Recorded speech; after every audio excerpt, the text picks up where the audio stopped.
നമ്മുടെ chief secretary Saradha മുരളീധരൻ്റെ നിറം ഇപ്പോൾ വലിയ വിവാദവും ചർച്ചയാണല്ലോ. രാമേന്ദ്ര സാറിൻ്റെ പഴയ പത്രമായ മലയാള മനോരമയാണ് ഇത് കത്തിച്ചുകൊണ്ടിരിക്കുന്നത്.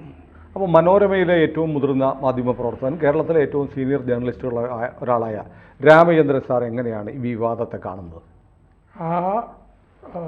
മനോരമ 2 ദിവസമായി ഈ വെച്ചലക്കുന്നത് പത്രധർമ്മത്തിന് നിരക്കുന്നതാണെന്ന് എനിക്ക് തോന്നിയില്ല. കാരണം ഇന്ന് മനോരമയിൽ തന്നെ ആ വാചകം എന്തായിരുന്നു എന്നുള്ളത് വാർത്തയിലാണ്. ഇത് ശരിക്കും എന്താ സംഭവം? ഞാനത് ഇംഗ്ലീഷിൽ ഇന്നലെ നമ്മളിത് ചർച്ച ചെയ്യണമെന്ന് ആലോചിച്ചപ്പോൾ വേണ്ട, ഞാൻ താല്പര്യമൊന്നും കാണിച്ചില്ല. കാരണം എന്താണെന്ന് വെച്ചാൽ അവരുടെ ആദ്യത്തെ പോസ്റ്റ് ഞാൻ വായിച്ചിരുന്നതാണ്. അതിൽ അവർ അത്രയും സത്യസന്ധത കാണിച്ചു. ആ വാചകം എന്താണെന്ന് പറഞ്ഞിരുന്നു.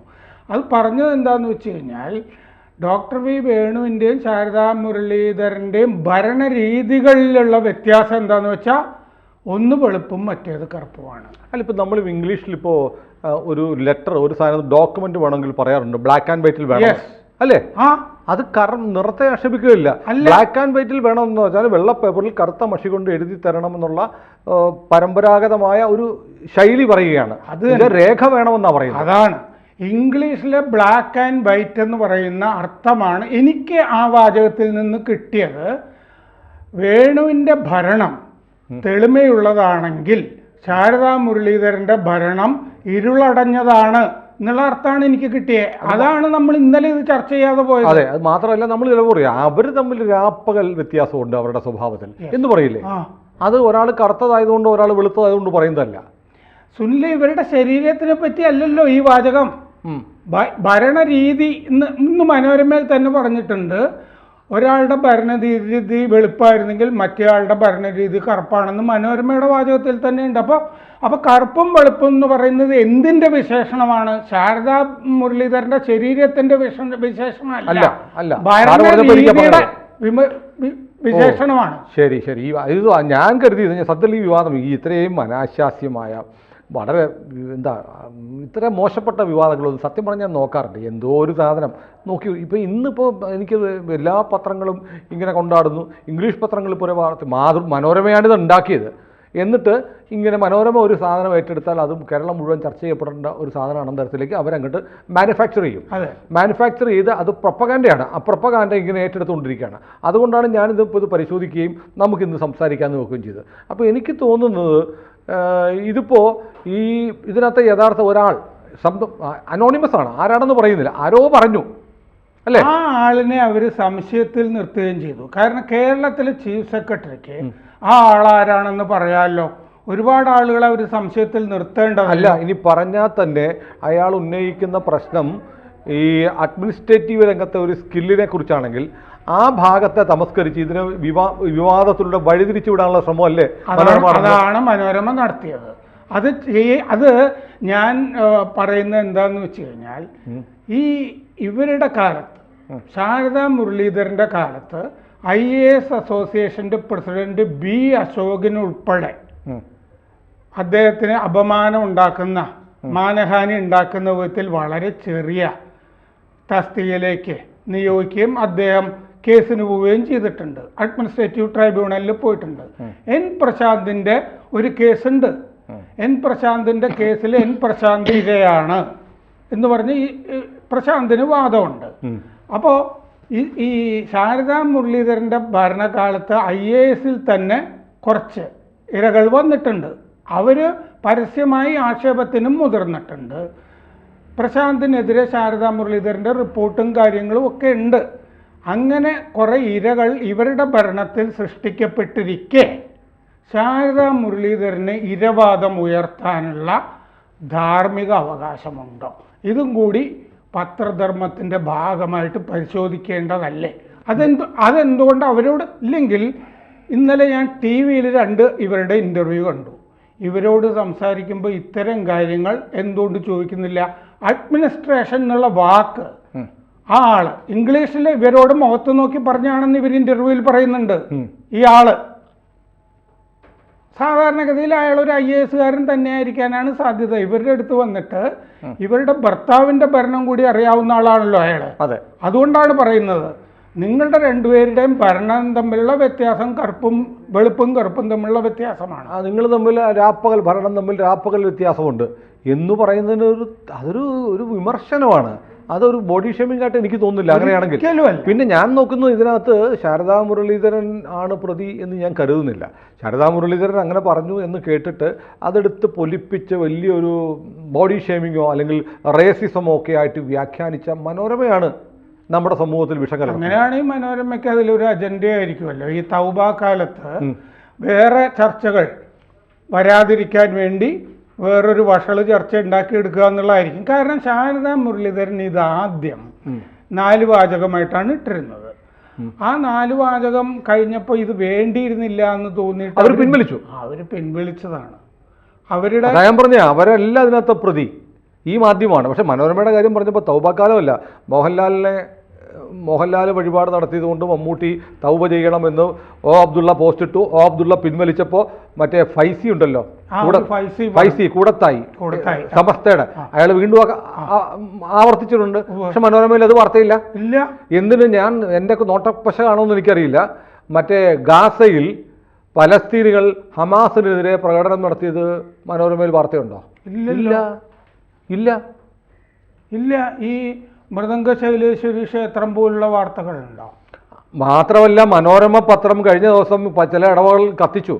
അതിനകത്ത് റംസാൻ കാലത്തെ നോമ്പിൽ ക്രിസ്ത്യാനികൾ ബൈബിളും വേദപുസ്തകവും പഠിക്കുന്നവർ ദുർശക്തികളെ ആരാധിക്കുന്നവരാണെന്നുള്ള ലേഖനം എഴുതിയിരുന്നു മനോരമയിൽ. 3-4 വാചകങ്ങള് മനോരമയുടെ ആളുകളുണ്ടല്ലോ ക്രിസ്ത്യാനികള്, ഇവര് വഷളന്മാരാണെന്ന് പറയുന്ന വാചകം ഞാൻ വായിച്ചു. ക്രിസ്ത്യാനികൾ വഷളന്മാരാണെന്ന്, അവര് ബൈബിള് വായിക്കുന്നു, വേദങ്ങൾ വായിക്കുന്നു, ക്രിസ്ത്യാനികൾ വഷളന്മാരാണെന്ന് ഒരു ലേഖനം മനോരമ അച്ചടിച്ചു വന്നു.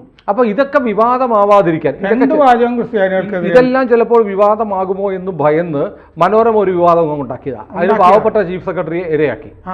ചീഫ് സെക്രട്ടറി പക്ഷേ അതിന് നിന്ന് കൊടുക്കേണ്ടതില്ലായിരുന്നു. ഞാൻ ഈ വക കാരണങ്ങൾ ഉള്ളത് കൊണ്ടാണത്. അല്ല, അതിനകത്ത് വേറെ കാര്യമുണ്ട് സാർ. നമുക്ക് ആദ്യം അവരൊരു പോസ്റ്റ് ഇട്ടു, ആ പോസ്റ്റ് അവർ പിൻവലിച്ചു. പിന്നീട് മനോരമ കേരളത്തിലെ പ്രധാനപ്പെട്ട ഏറ്റവും വലിയ മാധ്യമമാണ് കേരളത്തിലെ, ആ മാധ്യമം ഏറ്റെടുത്ത് ഒരു ഹാലോ അങ്ങനെ ഉണ്ടാക്കുകയാണ്. അപ്പോൾ അതിൽ കിട്ടുന്ന ഒരു പബ്ലിസിറ്റി ഉണ്ട്. ആ പബ്ലിസിറ്റി പിൻവലിച്ചു കഴിഞ്ഞപ്പോൾ അവരെ വിളിച്ചിട്ട് മാധ്യമപ്രവർത്തകരും ഉണ്ടാവും, അങ്ങനെ നിങ്ങൾ പിൻവലിക്കേണ്ടിയിരുന്നില്ല, അത് പോസ്റ്റ് ചെയ്യണം എന്ന് പറഞ്ഞിട്ട് അവരെ പ്രേരിപ്പിച്ചിട്ടുണ്ട് ആയിരിക്കാം. അല്ല, അതിലൂടെ കിട്ടുന്ന ഒരു പബ്ലിസിറ്റി ഉണ്ടല്ലോ.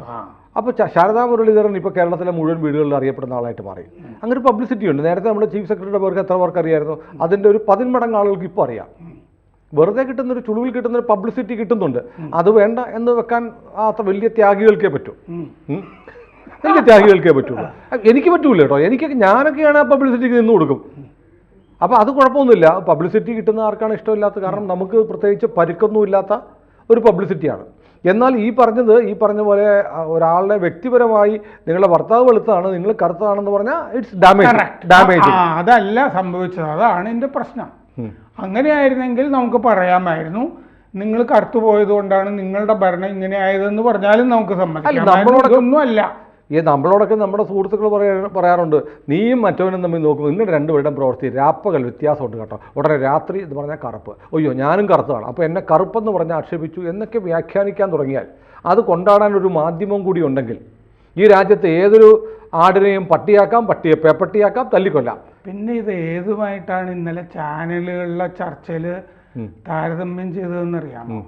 ആ സത്യഭാമ RLV രാമകൃഷ്ണനെതിരെ പറഞ്ഞത് വെച്ചിട്ടൊക്കെയാണ് താരതമ്യം ചെയ്യുന്നത്. എന്തൊരു കഷ്ടമാണ്. ഈ മാതൃഭൂമിയിലെ അഭിലാഷ് മോഹൻ എന്ന് പറഞ്ഞ ആള്, മറ്റേ മനോരമ ന്യൂസിലെ ഷാനി പ്രഭാകരൻ്റെ അടുത്ത് വളരെ കംഫർട്ടബിൾ ആയിരുന്നു ശാരദാ മുരളീധരൻ. അത് കുറെ നേരം നീണ്ടുപോവുകയൊക്കെ ചെയ്തു. ഇതൊക്കെ തന്നെയാണ് ജാതി. ഈ ആനിരാജ പറഞ്ഞതിൻ്റെ അകത്താണെങ്കിൽ ചാതുർവർണ്ണ്യം വരെ വന്നിരിക്കും ഇതിൻ്റെ അകത്ത്. ഏതായാലും ശാരദാ മുരളീധരൻ വലിയ ആക്ഷേപങ്ങളൊന്നും കേൾക്കാതെ സംസ്ഥാനത്തിൻ്റെ ചീഫ് സെക്രട്ടറി പദവിയിലെത്തുന്ന ബഹുമാന്യായ ഒരു വനിതയാണ്. അവരെക്കുറിച്ച് ഞാൻ ആക്ഷേപമൊന്നും കേട്ടിട്ടില്ല. അവർ വളരെ സൈലൻ്റായിട്ട് ജോലി ചെയ്യുന്ന, ജോലിയുടെ ക്രെഡിറ്റോ അല്ല മെച്ചമല്ലാഴികയോ ഒന്നും നമുക്കറിയില്ല. ചീഫ് സെക്രട്ടറി എങ്ങനെ പ്രവർത്തിക്കുന്നു എന്ന്. കാരണം ചീഫ് സെക്രട്ടറിയുടെ പ്രവർത്തികൾ അസസ് ചെയ്യാൻ പൊതുജനത്തിൻ്റെ അളവ് പോലൊന്നുമില്ല. അതൊക്കെ അവരുടെ സർവീസ് ഡിപ്പാർട്ട്മെൻറ്റൊക്കെയാണ് ചെയ്തത്. പക്ഷേ അവരെക്കുറിച്ച് അലിഗേഷൻസ് ഒന്നും കേട്ടിട്ടില്ല. അവരുടെ ഭർത്താവ് വേണു ആണെങ്കിലും അദ്ദേഹം വളരെ ജെന്റിൽമാനായ ഒരു ഓഫീസറാണ്, വളരെ കലാകാരനൊക്കെ, വളരെ, അതെ, നാടകത്തിൽ പിന്നെ വളരെ സഹൃദയനും വളരെ മാന്യനുമായ ഒരു IAS ഓഫീസറായിരുന്നു. അപ്പോൾ ഇവർ നിരാക്ഷേപമായി, പിന്നെ മാത്രമല്ല ഭാര്യയും ഭർത്താവും അടുപ്പിച്ചടുപ്പിച്ച് വരുന്നതും കേരളത്തിൻ്റെ ചരിത്രത്തിൽ ഒരു പുതുമയും ആദ്യത്തെ അനുഭവമാണ്.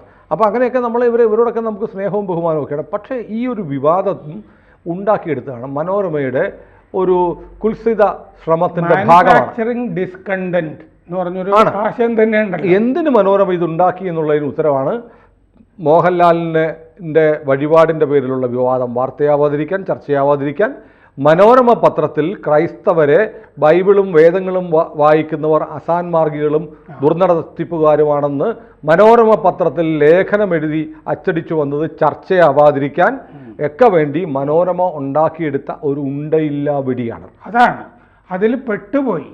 അങ്ങനെ പെട്ടുപോകാതിരിക്കാനുള്ള ഇതൊക്കെ അവർക്ക് വേണ്ടതാണ്. കാരണം അവരെ സംബന്ധിച്ച് അവരുടെ ജീവിതം നോക്കിയാലും അവർക്ക് ഈ നിറം കൊണ്ട് എന്ത് കുഴപ്പമാണ് ഉണ്ടായിരിക്കുന്നത്. ചീഫ് സെക്രട്ടറി വരെയായി. സാധാരണഗതിയിൽ ചില സ്ത്രീകൾ അവരുടെ നിറം കാരണം അവർക്ക് വിവാഹ ബന്ധമൊന്നും കിട്ടിയില്ല എന്നൊക്കെ പറയാറുണ്ട്.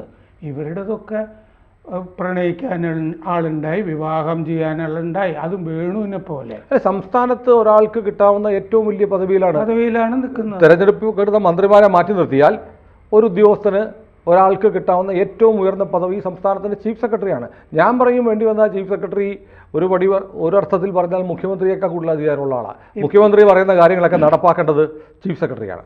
ഇവിടെ IAS ഉണ്ടായിരുന്ന KK വിജയകുമാർ എൻ്റെ ഒരു ആത്മസുഹൃത്താണ്. അദ്ദേഹത്തിൻ്റെ നിറമൊന്നും ഞങ്ങൾ നോക്കാറില്ല, എല്ലാ ദിവസവും സംസാരിക്കുന്നതാണ്. മാത്രമല്ല അദ്ദേഹം ദലിതനുമാണ്. അങ്ങനെ അത്തരം IASകാരെ അദ്ദേഹം കുറെ കാലം ഡൽഹിയിൽ താമസിച്ചിരുന്നത് EMSൻ്റെ വീട്ടിലാണ്. EMSന് സ്വന്തം മകനെ പോലെയാണ് ആയിരുന്നു വിജയകുമാർ. ഇങ്ങനെയാണ് നമ്മുടെ സമൂഹം. അതാണ് ആരാണെന്ന് ഈ അപ്പുറത്തിരിക്കുന്ന ആളുടെ നിറം നോക്കി സംസാരിക്കുകയും ജാതി നോക്കി സംസാരിക്കുകയൊക്കെ ചെയ്യുന്നത്. അങ്ങനെയൊന്നും ആരുമില്ല. ഉണ്ടാവാം, ചില ആളുകളുണ്ട് കേട്ടോ, ഞങ്ങളുടെ ആളുകൾ അല്ലാത്തവരെല്ലാം കുഴപ്പക്കാരാണെന്ന് പറഞ്ഞാൽ അല്ലാത്ത മനുഷ്യർ അങ്ങനെയൊന്നുമല്ല. ഇതിൽ ബോഡി ഷെയ്മിങ് ആയിരുന്നു എങ്കിൽ ഈ പറയുന്നതിലൊക്കെ കഥയുണ്ടാകുമായിരുന്നു. പക്ഷെ അഡ്മിനിസ്ട്രേഷൻ എന്ന് പറഞ്ഞൊരു വാക്കിൻ്റെ വിശേഷണമായിട്ടാണ് കറുപ്പും വെളുപ്പും ഇംഗ്ലീഷ് വാചകത്തിൽ കിടക്കുന്നത്. ബ്ലാക്ക് ആൻഡ് വൈറ്റ് എന്നുള്ളത് ഇംഗ്ലീഷിലെ പ്രയോഗമാണ്. മനോരമയ്ക്ക് ഇത് അറിയാഞ്ഞിട്ടല്ല, അറിഞ്ഞുകൊണ്ട് ചെയ്യുന്നതാണ്. കൂടുതൽ വാർത്തകളും വിശേഷങ്ങളും നിങ്ങളിലേക്ക് എത്താൻ ABC മലയാളം സബ്സ്ക്രൈബ് ചെയ്യുക, ബെൽ ബട്ടണും അമർത്തുക.